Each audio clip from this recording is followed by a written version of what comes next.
early 2007, the board of directors was beginning to get un- anxious about Sullivan management. It wasn't just his own willingness to get his arms around FP.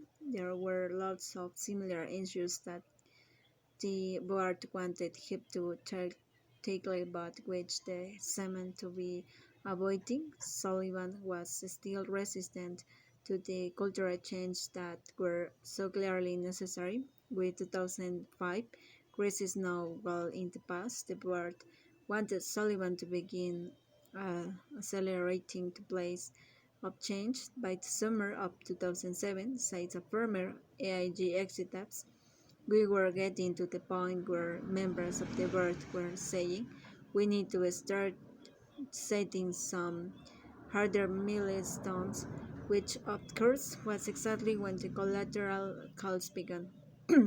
September 11, with everyone back from vacations, Goldman once again began demanding collateral $1.5 billion this name, in addition to the Mayum AIG has already posted. Societe Generale, the big French bank, also demands collateral for $30 million, which AIG executives immediately suspect has been instigated by Goldman, since Societe Generale is a big Goldman client and its trades mirror Goldman's trades.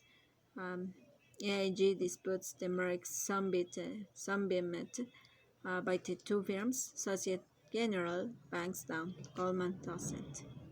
September 13, Goldman boss and additions word of protection on AIG break the total to $1.5 billion. September 20, Goldman announced his third quarter results profits of $2.9 billion, despite making down its own subprime holdings. Significant loss on non-prime loans and securities were more than offset by gains of short mortgage positions, says the firm's October 5th account. Joseph Dennis, who had joined FP in June 2006, resigns in a letter he would later write to congressional investigators. Dennis says he became gravely concerned when he learned in September of the Goldman collateral case, as the mantra at AIG had always been, in my experience, that there could never be losses.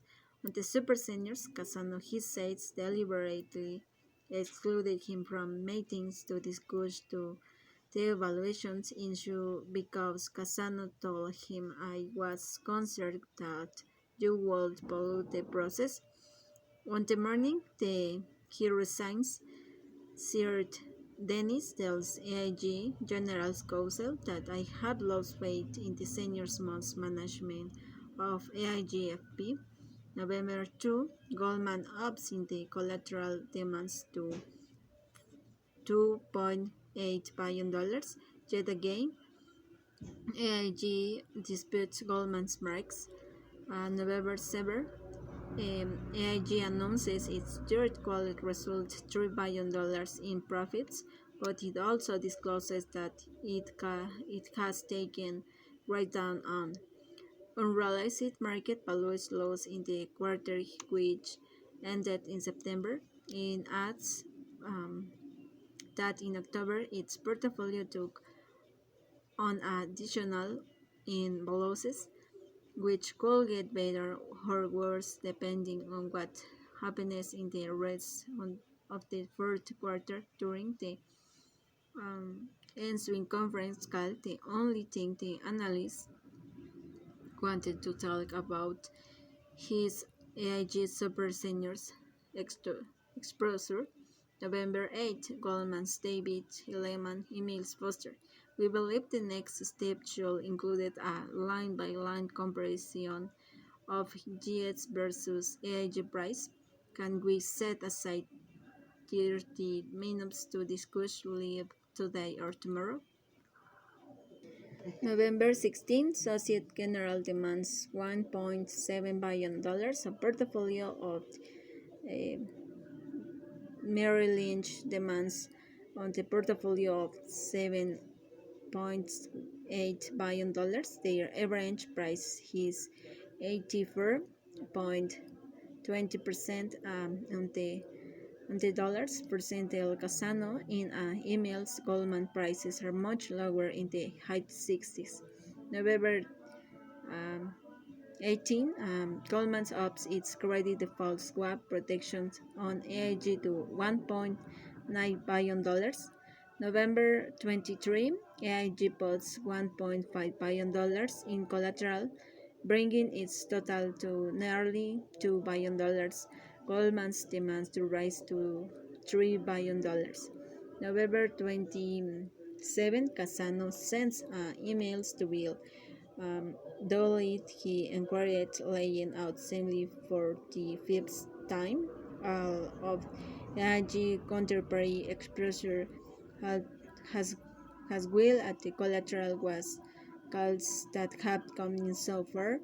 It is sovereign document. Merrill Lynch has bought protections of 92